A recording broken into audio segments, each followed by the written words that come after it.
Have you ever wondered how certain communities throughout history have accumulated so much wealth, financial wisdom, and power, even in the midst of the worst adversity? How is it possible that, despite wars, persecution, and economic crises, Jews have managed to rise again, rebuild, and prosper? This is not a video about religion. This is a video about ancient financial strategies, about techniques that have been passed down from generation to generation and have been proven to work for centuries. Today I'm going to reveal to you the secrets to becoming rich, which I learned by studying the mindset, values, and timeless rules of the Jewish people. Because behind every great fortune, there isn't always luck. Often, there's ancient wisdom. For years, I've been analyzing the world's richest people. Some were born with advantages, others with talent. But there's one group that caught my attention from the start: Jews. Not because of their religion, but because of their mentality. While most focus on quick money, appearances, and spending, they focus on something else. And when I started applying those ideas to my life, my finances changed completely. One of the first things I understood is that real wealth doesn't begin in the bank account, but in the mind. In Jewish tradition, there's a phrase that resonated with me: if you take away all my possessions, but I still have my knowledge, I can get it back. Therefore, they don't pursue money. They pursue wisdom. I used to think that learning about finance was only for economists. But when I found myself trapped in debt and not knowing how to get out, I realized the problem was ignorance. That's when my transformation began. I remember one of the first books I read was Secrets of the Millionaire Mind by T. Harv Eker, who, influenced by Jewish principles, talks about how our mental programming about money defines our results. That book made me realize I had inherited limiting beliefs, fears, destructive habits. I then continued with investments, emotional control, and passive income. I even traded my entertainment and leisure time for educational courses and videos. And so, I learned to make better decisions, to plan, to invest. Because money can go away, but if I have an educated mind, I can always start over. Because the real asset is me. I'd always heard that saving was important, but no one ever explained why or how. They just told me, put something away for later. But without a clear purpose, that advice was lost. Everything changed when I discovered how saving is taught in Jewish culture. That's when I understood that it's not just good practice. It's a life principle. Saving is a responsibility to your future self, to your family, to your stability. A phrase that sums it all up is, spend like a poor person, save like a rich person. That blew my mind. I earned little and spent almost everything, thinking that saving was only for those who already had a lot. But no, saving isn't a question of quantity, it's a question of discipline. During a difficult month, I forced myself to set aside 10% of my income, even if it was only a small amount. Within 6 months, I had a small nest egg that gave me peace of mind when I was laid off from work. That nest egg allowed me to breathe, reorganize, and even invest for the first time. Today, saving is no longer an option for me. It's a priority, because if money runs out, having an emergency fund can make the difference between going under or getting ahead. Money must work harder than you. This was one of the concepts that most challenged everything I've been taught. Since I was a child, I heard that if I wanted money, I had to work harder. But in the Jewish mindset, I learned something different. Don't work for money. Make money work for you. They understand that money isn't an end, but a tool. And if you just hoard it, it loses value. But if you invest it wisely, it grows. An example that inspired me was Larry Page, co-founder of Google, who has Jewish roots. He not only created a multi-million-dollar company, but he also reinvests his money in innovation, technology, and startups that continue to multiply his wealth. Even while he sleeps, I started applying the same principle. I didn't have thousands, but I started with $100 in index funds. Then I learned about real estate and digital businesses. Little by little, my mindset shifted. I no longer work just for money. I make more money. As the legendary Warren Buffett once said, if you don't find a way to make money while you sleep, you will work until the day you die. Today, I treat every dollar like a worker. I give it a function, a purpose. And although my passive income is still modest, it represents freedom. because I understand that if my money doesn't work harder than me, I'll work until I die. Before continuing with today's video, don't forget to give a like if you enjoy it and subscribe to the channel so you don't miss our next content. Now let's continue. If there's one thing that helped change my life, it was understanding that time is worth more than any currency. In Jewish culture, time is respected as a sacred resource. It's not wasted, it's managed. In fact, something as simple as being late to an appointment or meeting is disrespectful to Jews. While many waste hours on social media or watching meaningless content, they invest their time in learning, building, and thinking long-term. For example, Mark Zuckerberg, the Jewish founder of Facebook, wears almost identical clothes every day so he doesn't waste mental energy and time on irrelevant decisions. He knows his time is valuable enough to waste on trivial matters. That mindset made me question, what am I spending my time on? I started analyzing my routines.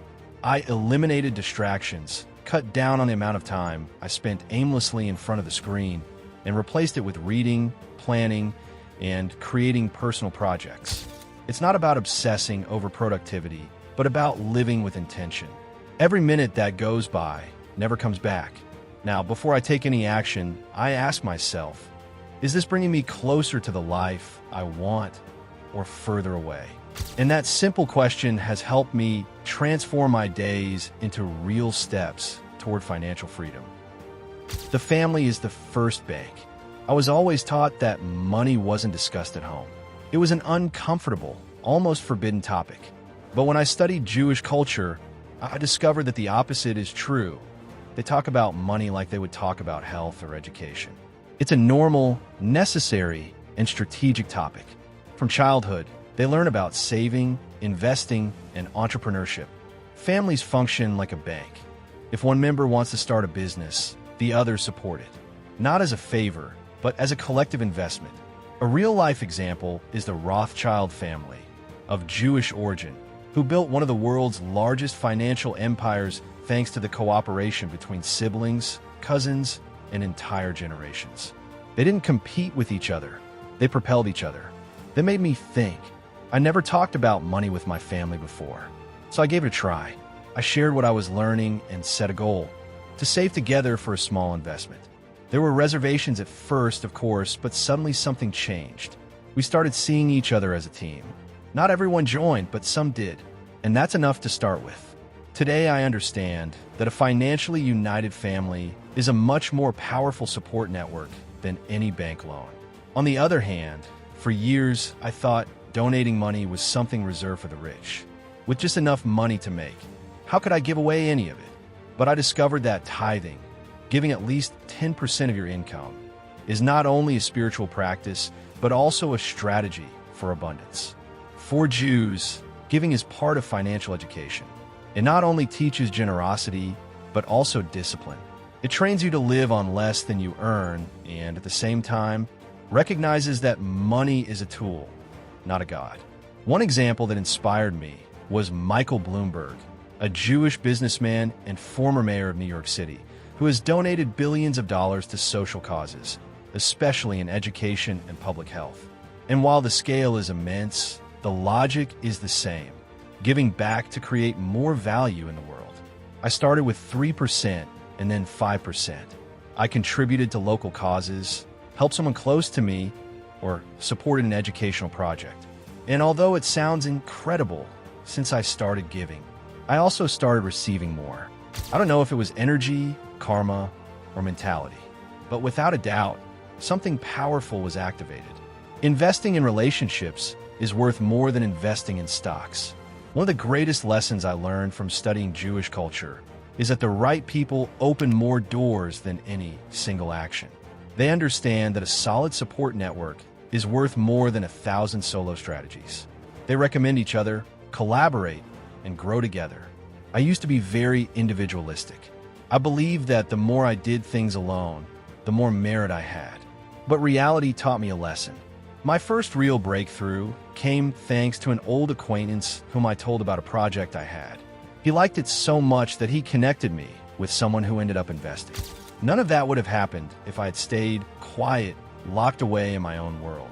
Since then, I began to take better care of my relationships, to offer value before asking for something, to surround myself with people with vision and positive energy. Today, I know that a good conversation with someone with experience can teach me more than any expensive course. Because in the end, it's people who push you forward or hold you back. Another interesting concept is debt. I used to think all debt was bad. And like many, I fell into the trap of easy credit. I bought clothes, cell phones, even vacations I couldn't afford, all to feel good for a while. But in the end, it only left me with more stress and less freedom. It was through studying the Jewish financial mindset that I realized something key. Debt isn't the enemy. The misuse of debt is.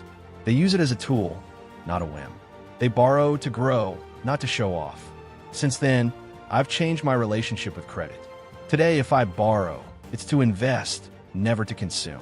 Everything must have a return. If it doesn't, I simply don't do it. From being a slave to payments, I became the master of my decisions. Because when you use debt intelligently, it becomes a lever, not a chain. Another lesson that made me rethink my life was, it's not just about me. It's about those who come after me. For Jews, legacy is vital. They don't build wealth to spend it, but to pass it on. They think about their children, their grandchildren, even generations they'll never meet. I used to live paycheck to paycheck. I thought about paying the bills each month, maybe saving a little, and nothing more. But one day, I asked myself, what am I building that will truly last? I started planning long-term, investing with a vision for the future, and thinking about what things could continue to generate value even after I'm gone. It's not about becoming a millionaire. It's about sowing something that can be inherited, a property, a business, the education you've passed on. Today, I think twice about every financial decision I make, not just for myself, but for those who will come after me. One of the deepest keys I learned from the Jewish people is that wealth without principles doesn't last. They don't separate money from their identity, their ethics, or their values. They have internal rules they won't cross, even when there are tempting opportunities.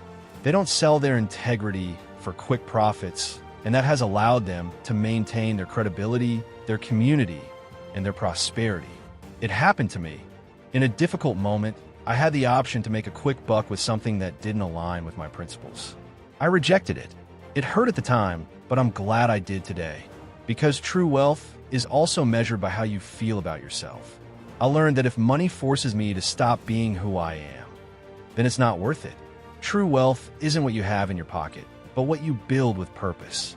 And if that purpose is creating value for society and for your own family, so much the better.